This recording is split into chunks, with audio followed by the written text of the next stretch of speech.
Hello mga idol at mga lods. Tara, samahan nyo ako for today's video. Maglilinis pala ako ng gabi dito mga kasisi. Yan na yung gabi natin na lapag ko sa lamesa.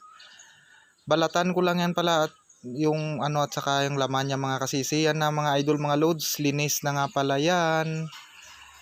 Saka mamaya ulam namin for lunch. Yan pala yung ipanahog natin mga kasisi, mga idol, suso. Saka siyempre diyan natin yan, hugasan muna natin yan for today's video. Ilang araw na pala yan mga kasisi. Yan, pinutulan ko na pala yan ng dulo. Tara, samahan nyo ako mga idol, mga loads, para madali lang sa sipsipin mamaya. Ginataang gabi with suso pala ang ating recipe for today's video. Yun, ito mga idol, mga loads, madami-dami din po pala yan. Siyempre, sure ball na malinis na yan. Yun. Hugasan time na mga kasisi, ayan na. Hinugasan ko na yan yung, siyempre, una yung gabi. Dito lang pala ako naghugas mga idol at mga load sa labas. Mayroon na nga palang gripo din dito, yan. Hugasan muna natin para malinis yung ating lulutuin. Big shout out pala dyan sa mga followers at viewers ko. Yan, ilang beses na pala natin hinugasan yan mga kasisi, pati yung suso. Tara, samahan nyo ulit ako dito. Yan, mabalik na pala tayo dito mga loads at mga idol. Yan, hinugasan ko na pala. Nakailang hugas na yun pala ako dyan sa suso. Kasi galing yan sa may fish pan. Tara mga idol at mga loads. Hugas-hugas time muna tayo ngayon para malinis yan. Yan, ito na nga pala yung gabi natin. Malinis na rin yan. Hugas na pala yan mga idol, mga loads. Ready to cook na yan. Tsaka yung suso. Ito na nga pala yung aming ulam mamaya. 1 hour later. Yon, medyo natagalan pala ako mga idol kasi galing ako ng palengke. Ayan ang mga aromatics natin, naka-prepare na. Tapos syempre yan na yung gabi natin at saka yung suso natin. Malinis na pala yan lahat mga idol at mga loads.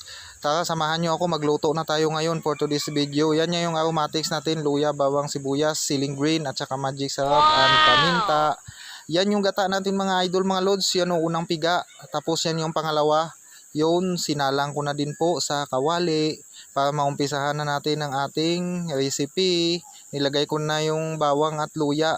Tapos siyempre papakuluin lang natin yan, palabasin ang aroma. Dito na pala ako sa kusina namin mga kasisi, sabay mekos-mekos. Yun, mabalik nga pala dito sa niluluto ko mga kasisi. Ayun na, kumulo na, lumabas na yung aroma ng mga aromatics. Siyempre, nilagay ko na yung gabi na may laman, na may dahon. Para malaga na siya mga kasisi. Yun, inayos ko lang pala at sobrang dami nan, puno yung aking kawali. Nilagay ko na nga pala yung sibuyas, mga idol at mga loads. Tara, luto time na tayo mga kasisi. Ito nga pala yung aming ulam. Siyempre, natakpan ko lang tapos sabay ko binuksan after ilang minutes. Yun, medyo alanganin pa mga. Yan, update pala mga idol, mga loads. Ito na pala yung suso natin. Pwede na pala yan siya ilagay. Nilagay ko na pala mga idol, mga loads. Siyempre, mag-isa lang ako dito sa kusina. Ito nga pala yung kanyang sahog sa gabi natin yan na mga idol. Pinatong ko lang sa taas. Yun. Yan. Tapos nilagyan ko na din po pala ng asin. Yan pala ang magiging lasa niya mga idol, mga loads. Pwede din po yan gisahin pero hindi ko na po ginisa. Pinakulo ko lang yung aromatics sa gata. Yan. Tapos tinakpan na.